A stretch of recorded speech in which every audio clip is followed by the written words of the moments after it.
Je m'appelle Anja Witt. Je suis l'experte EFTP de l'équipe de gestion du programme Archipelago. Nous sommes basés à Bruxelles. Bon, c'était une journée très, très intéressante. Nous avons rencontré beaucoup de partenaires. Donc d'abord, nous avons parlé avec la secrétaire générale et le président de la chambre de la CCIA de Thiès, ce qui était très, très intéressant, très informatif. Et puis, nous avons rencontré des apprenants des formations professionnelles qui se déroulent à l'ICEP, le centre de formation qui est responsable de la transformation, pour les formations de transformation agroalimentaire, la transformation laitière et l'horticulture. Et donc ça, c'était une expérience très enrichissante d'avoir le retour des apprenants, de voir leur motivation. Et puis, nous avons aussi une réunion avec le directeur et l'équipe pédagogique de ce centre. Et dans l'après-midi, nous avons échangé avec les deux chambres, donc la CCIA de Thiès et la CCI Côte-d'Armor sur le projet. Le projet a très bien avancé. Je trouve impressionnant tout le travail qui a été fait. Je trouve ça marche très bien. Voilà, je suis très contente avec l'avancement. Merci. Donc, moi, je suis Maïs Egers. Je suis consultante ici à Thiès pour évaluer le projet dont ma collègue vient de parler.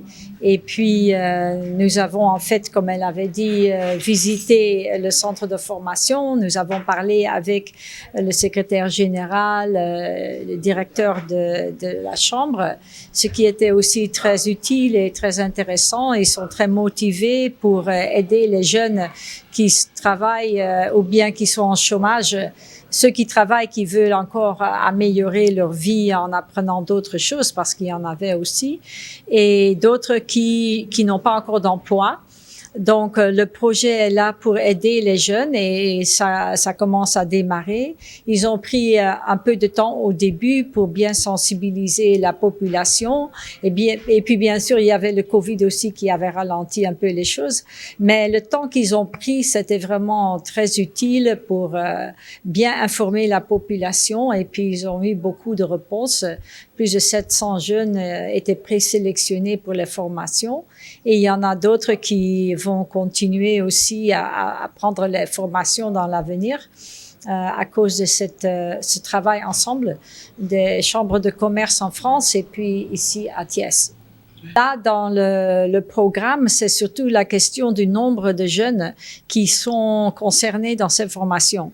Et donc, en ce moment, il faut encore renforcer le nombre de jeunes migrants de retour qui participent à ces formations parce qu'ils sont encore vraiment au tout début. Il y a encore beaucoup de choses à faire et nous espérons qu'il y aura d'autres migrants de retour qui vont participer dans les formations à venir.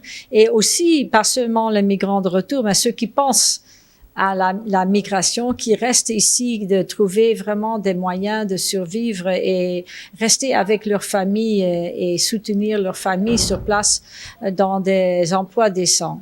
En fait, on était très impressionnés avec la qualité, c'était bien. Et puis il y a même des farines pour bébés qui ont une très bonne nutrition.